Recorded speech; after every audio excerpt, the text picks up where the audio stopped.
안녕하십니까. 고독한 낭독회 와주신 여러분들 반갑습니다.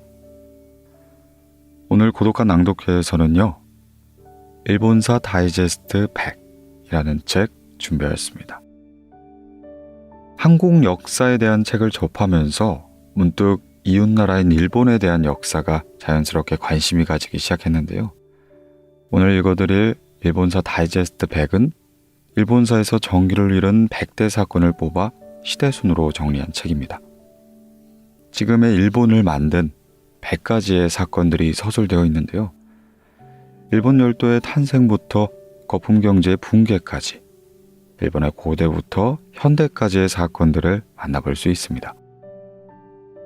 일본은 고대부터 한반도, 특히 백제의 유민들이 이주한 흔적이 많이 남아있는 만큼 우리나라의 영향을 받은 나라였죠. 근대사회로 접어들면서는 한일 병합이라는 대한민국을 침략한 역사를 가지고 있어서 우리나라와는 빼놓을 수 없는 역사적 연관성을 강하게 띠고 있습니다.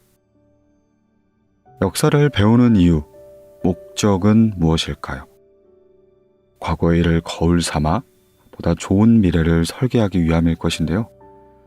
오늘날 우리에게 가장 가깝기도 하고 가장 밀접하게 들어와 있는 일본. 함께 살펴보는 시간도 의미 있는 시간이지 않을까 생각이 듭니다. 네, 그럼 일본서 다이제스트 100, 오늘 고독한 낭독회에서 잠시 만나보시죠.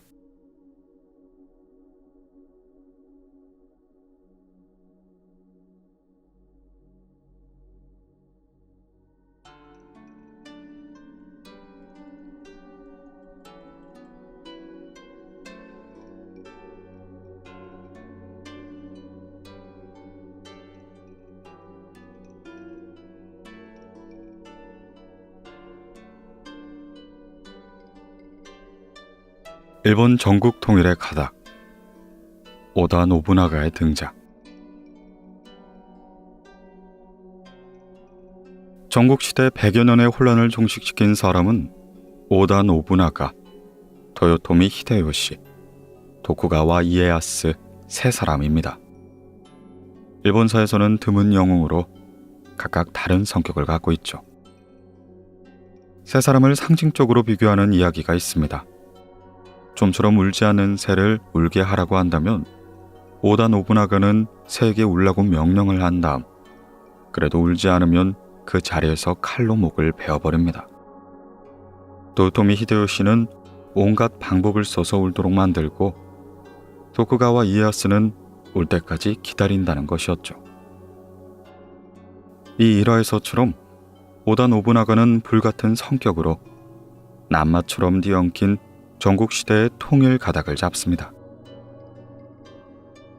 오다 노부나가는 천하통일로 가는 핵심지인 교토에 입성하는 데 성공하게 됩니다. 그는 오와리 슈고다이의 일족이었는데 강한 경제력을 기반으로 대두하여 1560년 오케하자마 전투에서 교토로 향하고 있던 수루가의 이마가와 요시모토를 격파하게 되죠. 그런 뒤에 노부나가는 도쿠가와 이에야스와 동맹을 맺고는 세력을 점점 뻗어나가게 됩니다. 이어 오와리를 통일하고 미노의 사이토시를 멸망시키고는 1568년 아시카가 요시아키를 앞장세우며 그를 장군으로 옹립하게 됩니다. 무로마치 막부의 15대 장군이 된 요시아키는 노부나가의 권세를 시기하며 반대 세력을 조직하기 시작합니다. 그런데 이를 안 노부나가가 요시아키 측에 가담한 오미의 아자이, 에치젠의 아사쿠라 양씨의 군대를 격파하게 되죠. 그리고 많은 승병을 동원하여 저항한 엘야쿠즈를 불태우게 되는데 이로써 마침내 1573년 노부나가는 요시아키를 교토로부터 추방함으로써 무로마치 막부는 멸망하고 말죠. 1575년 미카와 나가시노 전투에서 오다 노부나가는 철부대를 이용하여 다케다 신겐의 아들 가스요르를 격파하고 맙니다. 이제까지의 전술을 변화시킨 것이었죠. 나가시노 전투는 밀집 대용을 이룬 오다 도쿠가와의 연합군의 보병대가 다케다군의 기마대를 괴멸시킨 전투로 유명합니다.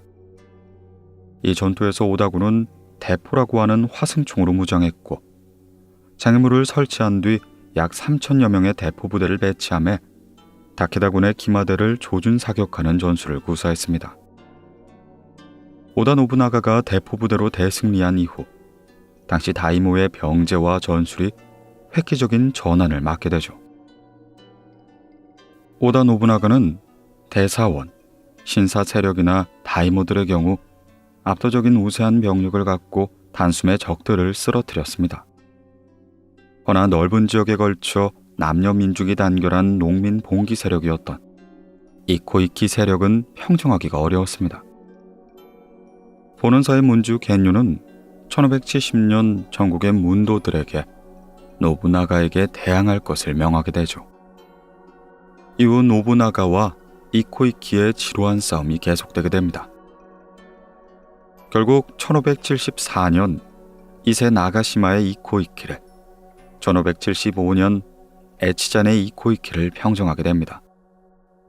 1세기에 걸쳐 족속한 가장 강력한 적, 이코이키 세력이 와해된 것이었죠.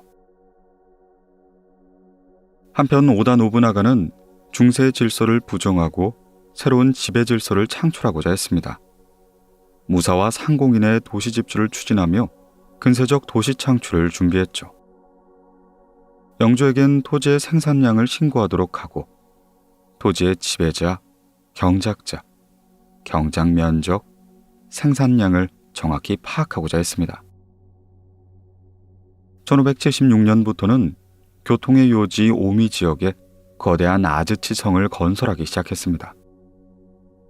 오다 노부나가는 많은 노동력과 기술자를 동원하여 웅장한 천수각을 중심으로 하는 성을 건설한 것이었죠. 그리고는 이곳을 통일 사업의 거점으로 삼았던 겁니다. 1582년 노부나가는 일본의 중앙부를 거의 제압하고 전국 통일을 목전에 두고 있었습니다. 이때 주고쿠 지방의 강적 모리 테루토모를 지원하기 위해 출정했는데 그 도중 교통의 본능사에서 가신인 아케치 미치히데의 배신으로 죽음을 당하게 됩니다.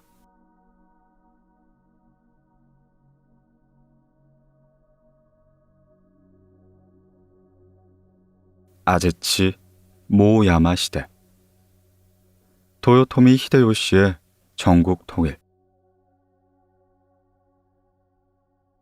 오다 노부나가가 통일의 대업을 이루지 못하고 쓰러진 후 천하의 실권을 장악한 자는 도요토미 히데요시였습니다. 그는 오와리 빈농의 아들로 태어나 처음에 하급무사로서 노부나가를 섬기다 오미 나가하마의 성주가 되었으며 이윽고 모리시를 공격하는 총대장이 되고 하리마 등 수개국을 영유하기에 이르렀죠.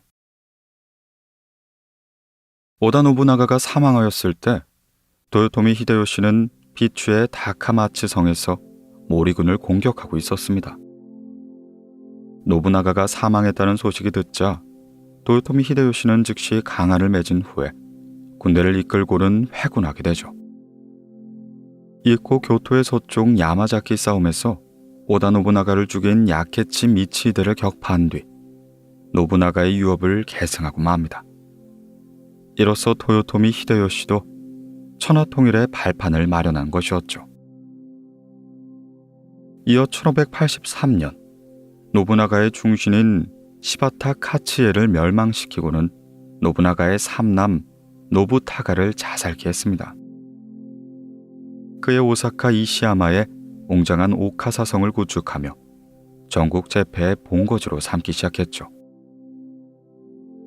1585년엔 관백이 되고 이듬해에는 태정 대신이 되어 오다 노부나가는 최고의 관직에 오르게 됩니다.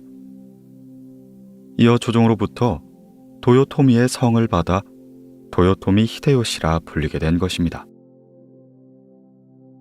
전국 통일 과정에서 히데요시는 영주들의 저항, 귀순, 협력하는 정도에 따라 정벌하기도 하고 영지 일부를 삭감하거나 옛 영지를 그대로 영유하도록 했습니다. 히데요시는 몰수한 영지 가운데 일부는 자신의 직할령으로 삼았지만 대부분 협력자나 공을 세운 부하에게 나눠주었죠. 히데요시는 자신의 신복 다이묘나 혈연 등을 전국 요지에 배치하고는 새로 복속한 다이묘를 견제토록 했습니다. 또한 기회가 있을 때마다 다이묘의 영지를 바꾸매 경계해야 할 다이묘는 되도록 먼 곳으로 옮기게 했죠. 영지의 교체는 다이묘들에게 히데요시의 권력을 깨닫게 하는 수단이기도 했습니다. 이런 식으로 히데요시는 직할지를 확대하며 기내 지방 및 대도시, 지방의 요지를 보유하게 됩니다. 사실상 봉건 영주의 왕과 다름이 없었죠. 직할지에는 쌀 생산고가 약 200만 석으로 이키, 스시마를 뺀 당시 전 일본의 생산고 1850만 석의 10분의 1 이상을 독점한 것이었습니다. 그 직할지는 기내 지방 등 경제적으로 가장 발달한 지방에 집중되었습니다. 당시 가장 좋은 금은 광산을 독점하고 교토, 오사카와 같은 가장 중요한 상업과 무역의 중심 도시 또한 직할하기 시작했죠. 이 정도의 경제적 기반이 있었기 때문에 히데요시는 다른 다이묘를 압도할 만큼의 직속 군대를 가질 수 있었던 겁니다. 히데요시가 전국 지배 체제를 확립하기 위해 추진한 기본 정책이 바로 경작지 조사와 무기 몰수였습니다. 철저한 경작지 조사에 의해 전국 토지의 등급을 매기고 그것을 기초하여 생산고를 산출하고 그 생산고에 따라 연공을 결정한 것이었죠. 각급 경지의 연공 부과 기준이 되는 수확량을 모두 쌀로 환산하여 석고를 제정하고 석고를 계산하는 도구 또한 전국적으로 일정하게 하였습니다. 연공은 일륜적으로 전체 수확량의 3분의 1을 납부하는 것을 원칙으로 하되 논의 연공은 급납을 인정하기도 했습니다. 또한 히데요시는 민중의 무장을 금지하고는 무기 또한 몰수하였습니다. 무기 몰수는 전국적으로 시행되어 백성 존인에게서 칼과 창, 화살과 조총 등의 모든 무기를 몰수한 것이었죠. 그리고 무사는 하층 무사라고 해도 농민이나 상공업자가 되는 걸 금지했습니다.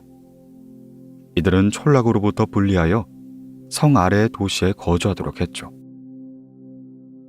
이렇게 사, 농, 공, 상의 신분과 직업, 주소의 구별이 정해지게 된 것이었죠. 이와 말한 모든 것으로 히데요시는 통일 권력의 사회체제를 정비했습니다. 도요토미 히데요시의 영토욕은 끝이 없었습니다.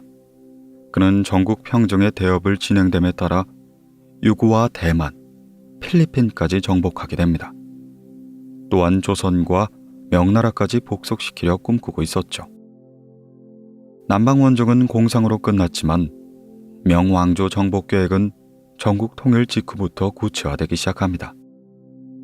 히데요시는 우선 명으로의 통로인 조선의 복속을 요구했지만 거부당하고 맙니다.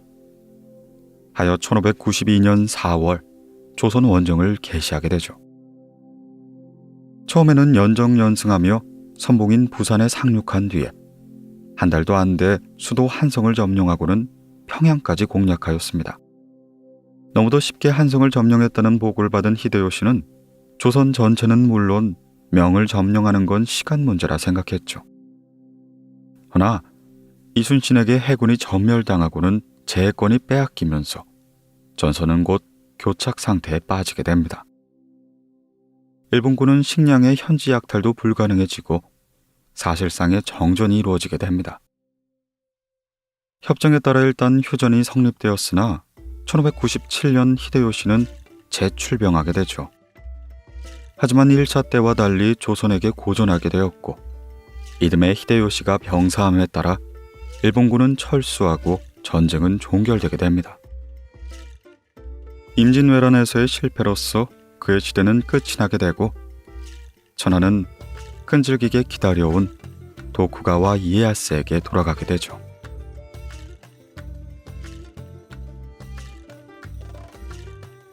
도쿠가와 이에야스, 에도 막부의 성립. 도요토미 히데요시 사후 도요토미 정권은 급속히 쇠퇴하게 됩니다. 게다가 히데요시의 아들 히데요리는 아직 어린아이였죠. 이러한 정세 하에 히데요리를 대신하여 정무를 장악한 자가 바로 도쿠가와 이에야스입니다. 이에야스는 미카와의 호족이었는데 오다 노부나가와 동맹하여 도쿠의 지방에 세력을 뻗친 자였죠. 특히 이에야스는 조선 출병을 하지 않았기 때문에 그 세력이 온전했죠. 그래서 히데요시 이후 최고의 실력자가 된 겁니다. 이에야스의 대두를 대항하여 이시다 미스나리를 중심으로 하는 세력은 이에야스의 지배권 확대에 불만을 품게 됩니다.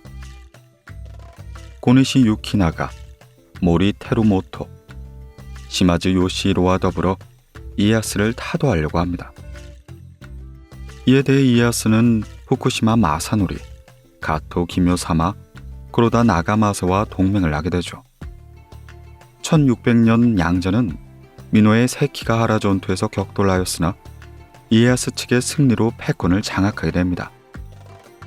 이 세키하라 전투에서 승리한 후 서군에 가담한 다이묘들의 영지 440만 석을 몰수하고 도리 테무로를 120만 석에서 30만 석으로 감봉하게 됩니다. 이렇게 하여 얻은 토지는 동군의 다이묘들에게 증봉하거나 자신의 가신들에게 주며 후다이 다이묘 28명을 새로 세웠습니다. 그리고 이에야스는 도카이도와 나가센토 등 전국의 주요 도로를 정비 및 장악하고 교토, 후시미, 사카이, 나가사키 등의 주요 도시와 항구를 직할지로 삼았습니다. 그와 동시에 오모리와 이쿠노, 도사, 이지 등의 주요 금강을 장악함에 화폐 주도권까지 장악하고 말죠. 이에야스는 1603년 정의 대장군에 임명되고는 에도의 막부를 개창하게 됩니다. 이후 260여 년간에 걸친 에도 시대가 열리게 되죠. 1516년에서 15년에는 도요토미씨 세력인 보로인 오사카성을 공격하여 도요토미를 멸망시키게 됩니다. 오사카 전투 직후 1616년 이에야스는 다이모가 거주하는 본성을 제외한 모든 성을 파괴하란 일국 일성령을 내렸습니다. 이 명령은 막부에 대항할 수 있는 다이묘들의 군사적 거점을 제거하기 위한 것이었으나 각지의 성을 거점으로 다이묘에게 저항하려는 무사 세력을 약화시키는 효과 또한 있었죠. 1603년 수도가 본격적으로 건설되기 시작합니다. 이에야스는 에도 시가를 크게 확장하여 300개의 도시를 새로 만들고는 5층의 천수각을 가진 장대한 에도성을 쌓았습니다. 이 대토목 공사에는 전국의 다이묘들이 동원되기 시작했죠. 이로써 모든 방면에서 막부의 기초를 굳힌 이에야스는 도요토미가를 멸하고는 다이묘, 천황, 사원 통지의 큰 윤곽을 잡은 다음 해 병으로 죽게 됩니다.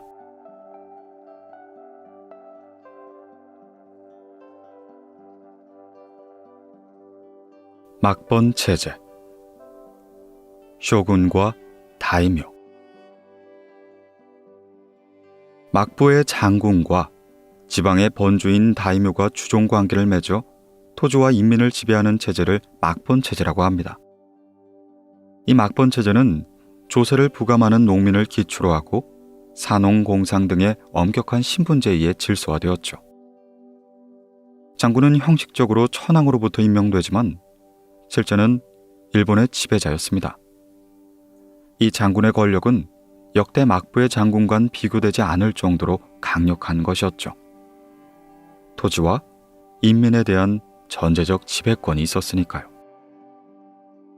막부의 조직은 막부 정치가 전개되어가는 과정에서 점차 갖추어져 3대 장군인 이에미스 시대까지는 거의 정비가 되었습니다. 이 막부 기구 중에서 최고직은 다이로였는데 그것은 임시직일 뿐이었고 통상은 로주가 정무의 중심이었습니다. 와카도 시오리는 로즈의 보좌역이었고 오메스케는 다이묘의 감독과 에도성의 사무를 담당했으며 메스케는 장군의 직속 가신인 감독을 관장하였습니다. 그 밖에 사사봉행, 마치봉행, 감정봉행이 일반 정무를 분담하게 되었죠. 막부 군사력의 중심은 장군 직속의 가신인 하타모토, 고케닌이었습니다. 영지는 모두 1만석 미만이었지만 장군을 직접 아련할 수 있는 자를 하타모토, 그렇지 못한 자를 고케닌이라고 불렀습니다. 막부는 직속의 무력으로서 그들 가신을 포함하여 5만에서 6만 명을 동원할 수 있는 체제였습니다. 전시엔 다이묘들에게 석고에 따라 군역이 부과되었으며 일정 수의 병마 또한 공출시켰죠. 장군으로부터 1만석 이상의 영지를 받은 자를 다이묘라고 하고 다이묘가 지배하는 영역과 지배기구를 번이라고 합니다. 다이묘는 도쿠가와 씨의 일족인 심판, 처음부터 도쿠가와 씨의 가신이 된 후다이, 세키하라 전투에서 가신이 된 도자마, 이 세 종류가 있습니다.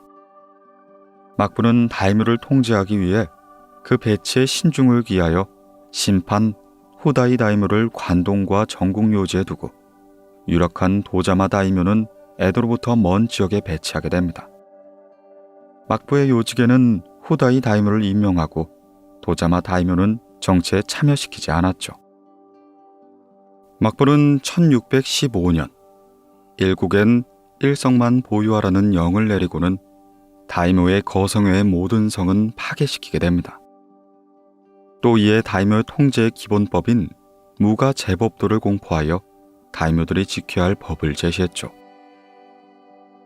도쿠가와 이에미스 때에 강화된 참근 교대제는 유효한 다이묘 통제책이었습니다. 이에 따라 다이묘는 1년을 교대로 자신의 영지와 애도를 번갈아 거주하게 됩니다. 처자는 인질로서 애조에 상주하게 되죠. 이러한 이중 생활과 왕복 경비는 다이묘에게 큰 부담이 되었습니다. 이외에도 막부는 조정을 무력화시키는 데에도 주력했습니다. 1615년 금중병공 가제법도를 제정하여 천황, 공가의 정치활동을 교제하고 천황에게는 학문을 제일로 하도록 했습니다. 한편으로 교토 쇼시다이를 설치하여 조정 공가를 감찰시켜 다이묘가 조정에 접근하지 못하도록 하였죠. 황실 영지는 약 3만석으로 상왕, 공가 등의 영지를 더해도 13만석에 불과했습니다. 이 에도 시대를 막번 체제라고 부르는데 막번이란 쇼군의 통치기구인 막부와 다이묘의 영지인 번을 합쳐 부르는 말입니다. 번은 17세기 말에 240개에 달했죠. 막부는 자신의 직할지만을 통치하고 번에 대해선 간섭하지 않았습니다. 그러나 도쿠가와 막부는 역대 사무라이 정권 가운데 군사력과 경제력이 가장 강력했으며 물샐 틈 없이 다이묘를 통제하기 시작했죠. 이렇듯 거대한 규모에서 나오는 가공할 만한 경제력과 군사력, 그리고 완벽한 제도의 정비로 인해 막부에 도전할 수 있는 세력은 당시 어디에도 없었습니다. 걸핏하면 다이묘들끼리 싸우는 일도 없어졌죠. 500년 만에 처음으로 평화가 찾아온 것이었습니다. 이 에도 막부는 서양의 침입에 대한 대응으로 메이지 유신이 들어서기까지 약 265년을 지속했습니다.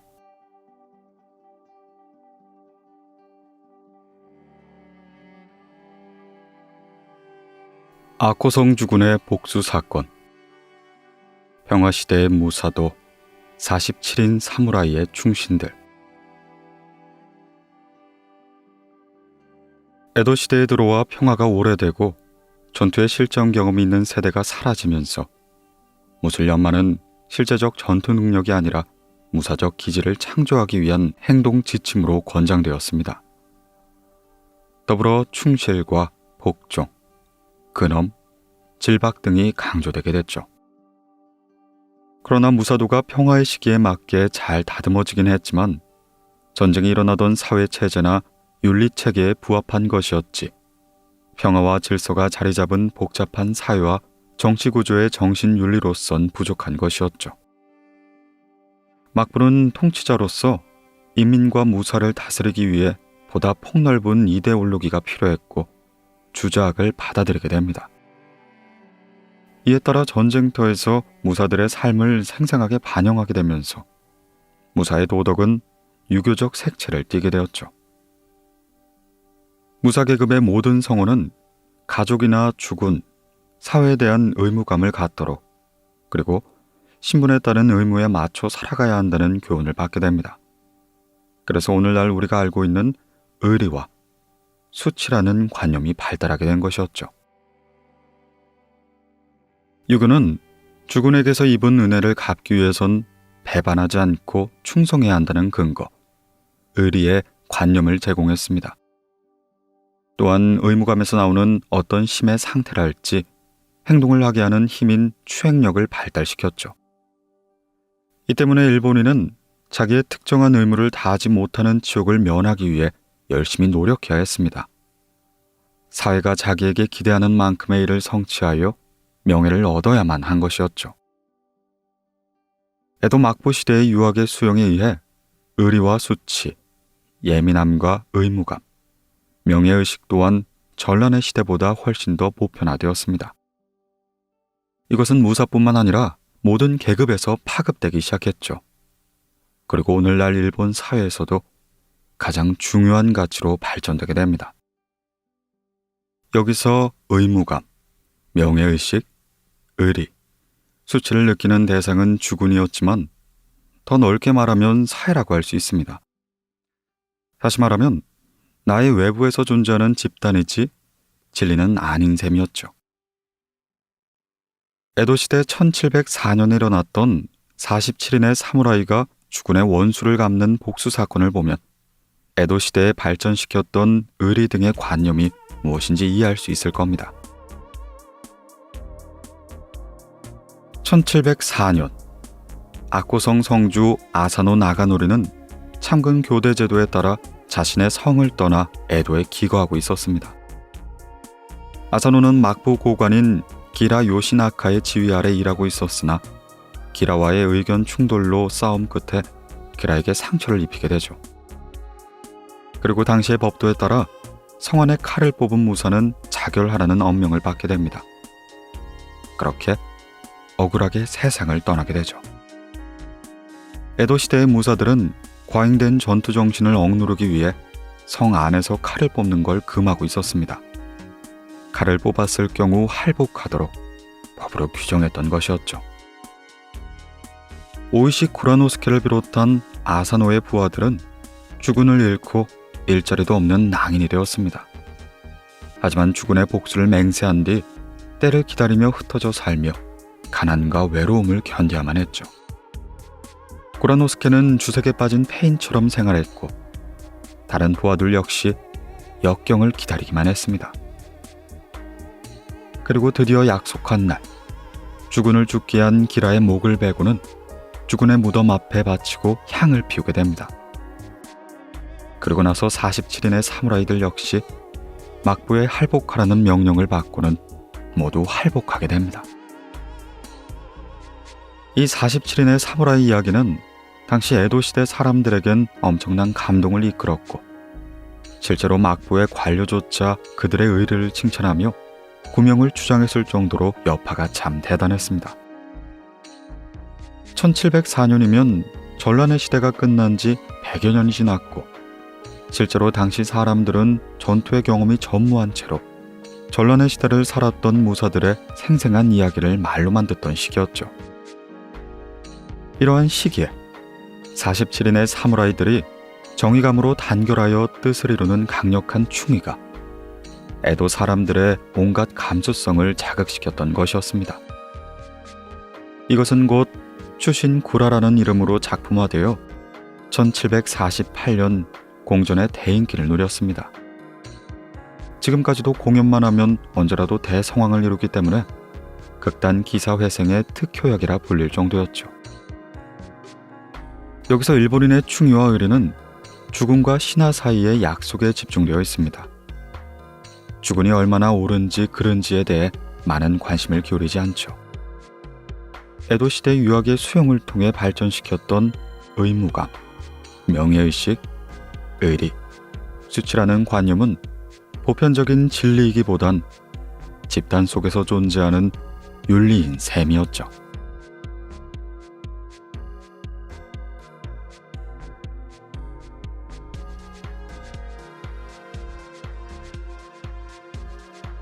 교개혁과 다누마의 정치, 위기와 다양한 개혁들.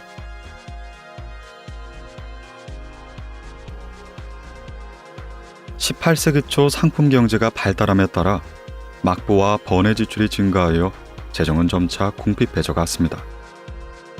무사의 경제 기반은 주로 농촌에서 수취한 영공이었고, 원칙적으로 농업이나 상업과 같은 생업에 종사할 수 없었기 때문에 무사의 수입은 영공 수입 이외엔 추가 수입이 따로 없었습니다. 반면 농민은 농업 생산량의 증가와 상품 작물 경작을 통해 수입을 증대할 기회를 갖게 됐죠. 상인은 상업과 화폐 경제의 발달에 따라 막대한 부를 축적할 수 있었습니다. 무사들은 화폐 경제가 발달하면서 쌀값이 점점 떨어지자 오히려 소득이 감소했습니다. 게다가 무사계급의 소비 생활이 더욱 증가하면서 무사들은 재정적 위기에 내몰리고 말았죠. 이 때문에 막부는 화폐를 재주도하여 화폐의 질을 낮추고 그 차익으로 재정을 보충하려고 했습니다. 가부나 카멜을 인정하는 대가로 상인으로부터 헌금을 징수하는 등 위기를 극복하려고 한 것이었죠. 그러나 막부의 악화된 재정은 쉽게 회복되지 않았습니다. 막부뿐만 아니라 번들 역시 재정난의 고통을 받았습니다. 번들은 참금 교대에 따른 비용, 생활의 사치, 곡물 생산의 변동 등으로 재정이 점점 궁핍해져 갔죠. 하급 무사들의 경우는 생활난이 더욱 심각해져 부업을 하거나 복론미를 담보로 고리 대금업자에게 돈을 차용하기 시작했습니다. 유복한 상인의 양자로 들어가 무사의 신분을 팔기도 했죠. 상인이 무사의 양자가 된 후 무사 본인은 응거시키고 양자가 무사 행세를 하는 경우도 있었습니다. 그러던 1716년 8대 장군 도쿠가마 요시무네는 이에야스 시대를 이상적인 사회로 인식하고는 사회체제의 변혁을 모색했습니다. 요시무네는 30년에 걸친 재위 기간 동안 각종 개혁을 단행하였죠. 이를 교호개혁이라 합니다. 우선 혼란해진 무사의 풍토를 쇄신하기 위해 무술을 장려하기 시작합니다. 또한 재정난을 극복하기 위해 거망년을 실시해 지출을 줄여나가는 한편 세금 수입의 증대를 꾀했죠. 이어서 공직자들의 부정을 철저히 적발하고 풍작과 흉작에 관계없이 일정의 연공비를 징수하는 정면법을 실시했습니다. 상인의 자본을 빌려 새로운 농토 개발을 추진하고 쌀의 증산을 장려하기도 했죠. 이러한 일련의 개혁 조치로 막부령의 석고는 10% 이상 증가하였습니다. 연공 수입도 점점 증가하였기에 막부의 재정은 점차 회복될 기미를 보였죠. 그렇지만 농촌의 현저한 변화는 막번 체제를 근본적으로 흔들어 놓았습니다. 농촌에서는 상품 작물의 재배가 활발해지면서 농민들 사이에 빈부의 격차가 생기기 시작했고, 토지의 저당과 매각을 통해 몰락하거나 혹은 지주가 생겨 농민의 계층 분화가 나타나기 시작한 것이었죠. 쇼군 요시무네의 뒤를 이어 9대 이에시게가 쇼군직에 오르자 측용인을 겸한 다누마 오키스구가 막권의 실권을 잡게 됩니다. 오키스구는 10대 쇼군 이에하루의 시대에 행정의 수반인 노중으로 승진하여 막강한 권세를 누리게 되었습니다. 그의 20년간의 막부 정치를 담당하던 시기를 다누마 시대라고 합니다. 오키스구는 당시 명문가 출신이 아니라 쇼군 옆에서 보좌하다 신임을 받은 일종의 벼락 출세를 난 사람이었습니다. 오키스구가 명문가 출신이 아니었기 때문에 선례에 얽매이지 않고 자유롭게 정치를 할 수 있었죠. 당시 교육개혁에 의한 성과는 일시적인데 쌀값의 하락으로 막부의 재정은 또다시 위기에 빠졌습니다.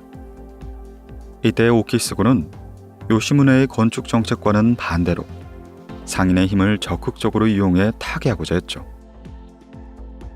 각지에서 발전하고 있는 상품 생산과 유통이 가져오는 이익을 착안하여 이를 막부 재정 손실을 보충하기 위해 이용했습니다.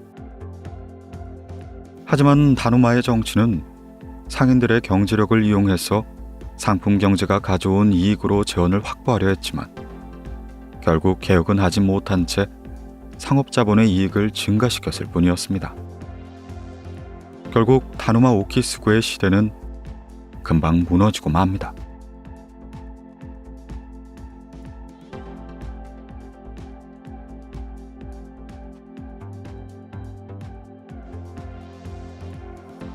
에도 막부의 동요, 농민 소유의 격증과 오시오의 난.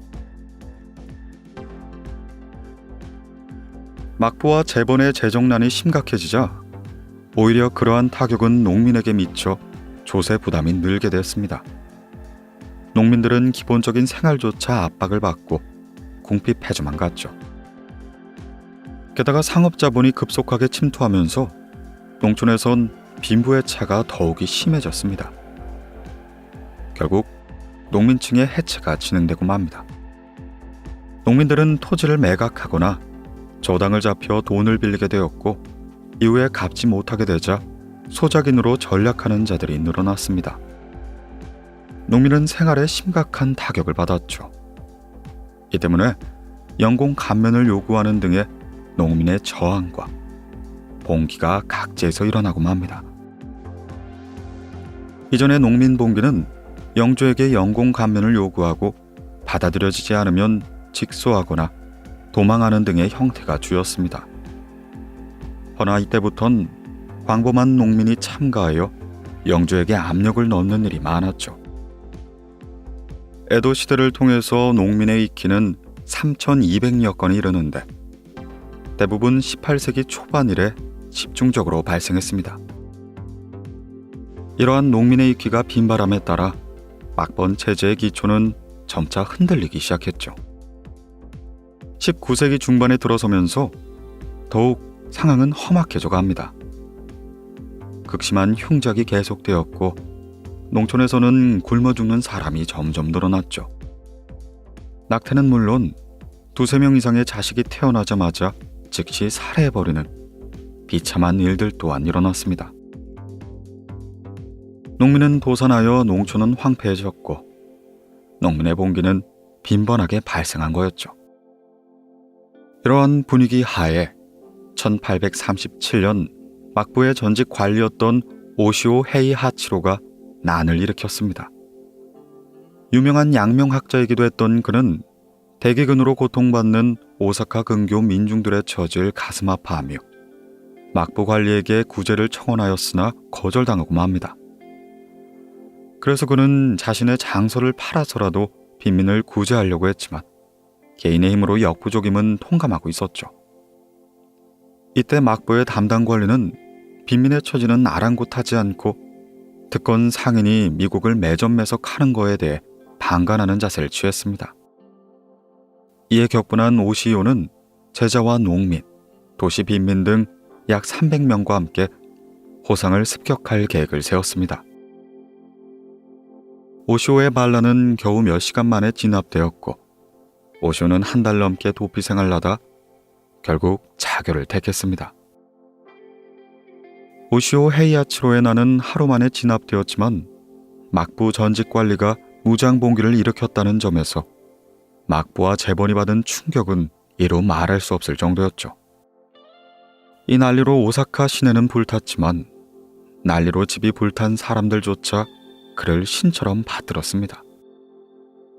오사카는 사통 발달로 교통이 발달한 지역이어서 반란의 소식은 순식간에 전국적으로 파급되었습니다. 이에 에치고의 가시와자키에서는 국학자였던 이쿠타 로우즈가 오쇼의 제자임을 칭하며 반란을 일으켰습니다. 다른 지방에서도 오쇼의 제자를 자칭하는 자들이 연속적으로 반란을 일으켰죠. 점점 사회는 불안정해져 갔습니다. 오쇼의 반란이 남긴 건 흔들리는 막번 체제의 시작이었죠.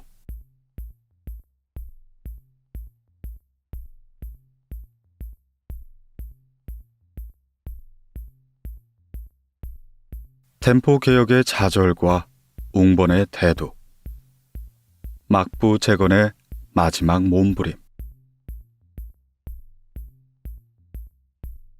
대규모의 흉작과 기근, 오쇼의 난과 그에 따른 사회 불안, 심각한 재정난으로 막부는 위기에 처하고 맙니다. 더군다나 아편전쟁에서 중국이 졌다는 소식이 충격적이었죠. 이로써 박부는 막번 체제를 동요시키는 내외 우환에 대해 본격적인 대응을 하지 않을 수가 없게 되었습니다. 1841년 노중 미주노 탄압군을 중심으로 개혁이 추진되었습니다. 1841년은 연호로 덴포기에 해당하므로 이를 덴포 개혁이라 불렀습니다. 그의 개혁 방향은 상업 자본을 억제하여 농업의 자연경제로 복귀시킬 걸 목표로 했습니다. 그 중심은 다음의 4가지 방향에서 이루어졌죠. 첫째, 모든 계층에 대한 거망령과 엄격한 풍속 통제를 단행하였다. 에도의 가부키 극장에 대해 풍속이 어지럽다는 이유로 번화가에서 멀리 떨어진 곳으로 이전시켰으며 배우가 도시를 걸어 다닐 땐 사카를 쓰도록 했다. 둘째, 에도의 인구를 줄이고 농촌의 인구를 증가시키기 위해 농민은 농지를 떠나 에도로 이주하는 걸 금지했다. 본업 이외의 집을 떠나 타 지방에서 일정 기간 돈을 버는 것에 대해 영주의 허락을 받도록 했다. 셋째, 물가를 안정시킬 대책을 강구했다. 물가가 폭등한 건 독점 동업 조약이 상품의 유통을 독점하고 물가의 부정 조작을 일삼는 것이 원인이라 여겼다. 때문에 독점 동업 조약의 해산을 명령하고 상인들의 자유로운 거래를 인정했다. 넷째, 막부 재정의 확대를 위해 영공률을 조사하고 황무지의 재경작을 시도했다. 오사카 주변의 영지를 막부의 직할지로 만드는 몰수령을 내었다. 이런 막부의 덴포 개혁은 너무나도 급격하고 막부의 중심으로 추진되었기 때문에 근본적인 사회 모순을 해결하지 못했습니다. 오히려 다이묘, 상인, 농민층의 반발을 받아 개혁의 효과는 거의 거둘 수가 없었죠. 이 덴포 개혁의 실패는 막부의 권위 실추를 더욱 가속화시켰습니다. 막부의 덴포 개혁을 전후하여 여러 번들 또한 개혁을 추진하였습니다. 부족한 재정을 보충하기 위해 영공을 중수하고 전매 제도를 강화하여 재정난을 타개하려고 노력했죠. 막부의 개혁이 실패로 돌아간 것과 달리 일본 서남쪽에 위치한 번들은 개혁에 큰 성과를 거두게 됩니다. 우선 사스마번에서는 하급 무사인 주소 히로사토를 등용한 뒤에 개혁에 착수하기 시작합니다. 사스마번에는 번외 재정이 심각하여 교토나 오사카, 에도 상인에게 빌린 채무가 500만 엔이 넘었죠. 이에 히로사토는 과감한 개혁을 추진하여 다액의 빚을 거의 해결하고 맙니다. 또한 조슈번에서는 다이묘 모리 타카치카가 하급무사 출신인 무라타 세이후를 등용하여 개혁을 착수했습니다. 세이후는 장기에 걸쳐 분할에 변제하는 분할 상환제도를 실시하여 번외 부채를 정리하게 되었죠. 또한 강한 비판을 받고 있었던 종이와 밀랍의 전매제를 완화했으며 하급 무사들을 등용하여 서양식 군대 정비를 노력했죠. 이처럼 서남 지역 번에서는 하급 무사를 등용하여 개혁에 성공하자 유능한 하급 무사가 번정에 참여하는 길이 생기고 하급 무사들의 세력이 점차 커져갔습니다. 또한 막부가 재건에 실패한 것과 반대로 경제 재건에 성공한 것이 이후 전국을 주도하는 새로운 세력으로 등장할 수 있는 기반이 마련된 셈이었죠.